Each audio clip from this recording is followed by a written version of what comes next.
twishura tuti ubugingo budashira twabuzaniwe na Kristo mu gusesa amaraso yiwe. Haleluya. None uyo Kristo ninde? Iryo jambo niryo nashaka ndabasangize uno munsi. Kristo ninde muri wewe? Niyo teme y'uno munsi. Kristo ninde muri wewe? Kristo umubona gute muri wewe? Ibyo rero tubikura mu kitabo cya Kolosayi ku gihimba cya mbere kuva ku murongo wa 15 tugeze ku murongo wa 23. Nasoma mu izina rya Yesu Kristo.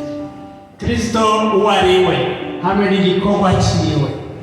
Kristo niwe shusho y'Imana itaboneka, niwe fura mu byaremwe byose, kuko muri we ariho byose byaremewe, ibyo mu ijuru n'ibyo mu isi, ibiboneka n'ibitaboneka, uri intebe z'icyubahiro, urubwami, urubukuru, urububasha, byose byaremwe nawe, biremerwa kubibyiwe.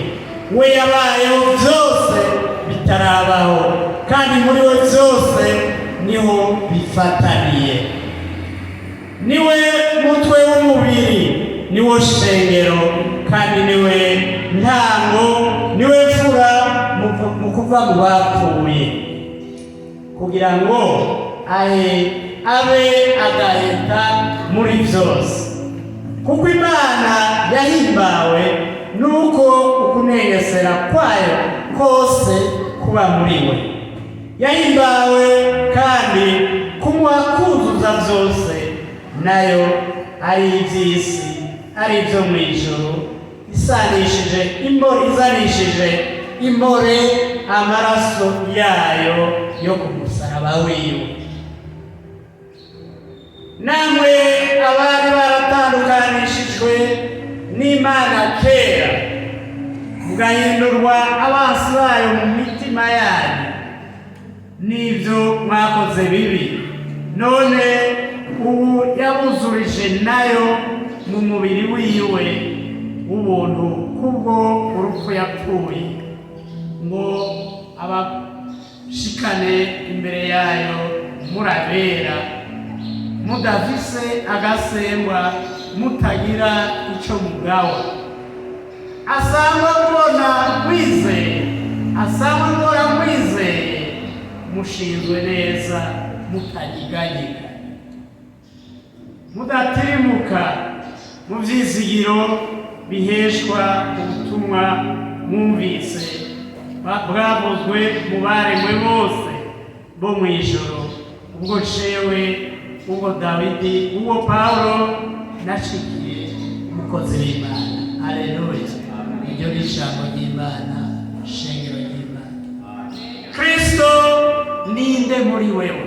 Kristo ni ishusho y'Imana itaboneka, ngo ni ifura y'ibyaremwe byose, ibyo mu ijuru n'ibyo mu isi, ngo muri we niho byose byaremewe, ibiboneka n'ibitaboneka, ngo ni intebe y'icubahiro, niho yaremewe, ubukuru n'ububasha bwayo byose byaremewe nawe, kandi yabiremye kuba ibyiwe.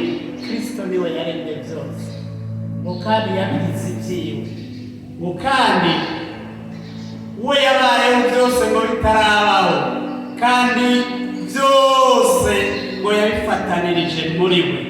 Niwe mutwe w'umubiri, ngo uwo mubiri nawo ngo ni shengero, ngo niwe ntango, niwe fura mu kuva mu bapfuye, kugira ngo abe agaheta muri byose.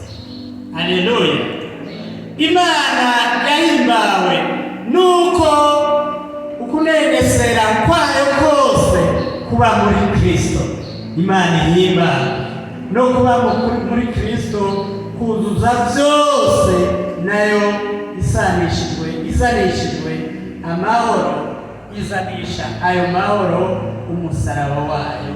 Imana ihimbawe cyane. Sinzi rero mwene data, wewe ukufata Kristo, mbega Kristo uremera ko ari we mfura muri byose? Aleluya. Urabyemera na mwene data? Uremera yuko Kristo ari we yakuzaniye ubugingo budashira? None ukwiye gukora iki mwene data? Mwene data, ijambo ritubarira yuko Kristo ari we mfura y'ibyaremwe byose kandi ari we yabiremye. Aleluya. Yesu Kristo niwe yaremye byose. Aleluya. Aleluya. Kristo niwe yaremye byose kandi Kristo ngo niwo mubiri, niwo mutwe w'ishengero. Aleluya. None Kristo twokora iki kugira ngo tugendere mu nzira ya Kristo? Kuko yatubariye ko ari nzira.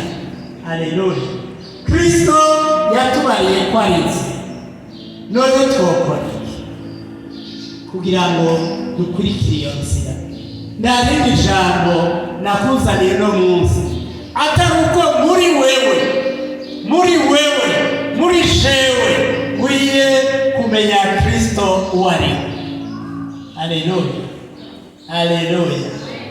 Kristo ukwiye kumumenya, ukamenya ukugeze wandura Kristo muri wewe, ukamenya mbega ko Kristo yaje kandi nabanzi ko Kristo ari watanga ubugingo kandi nawe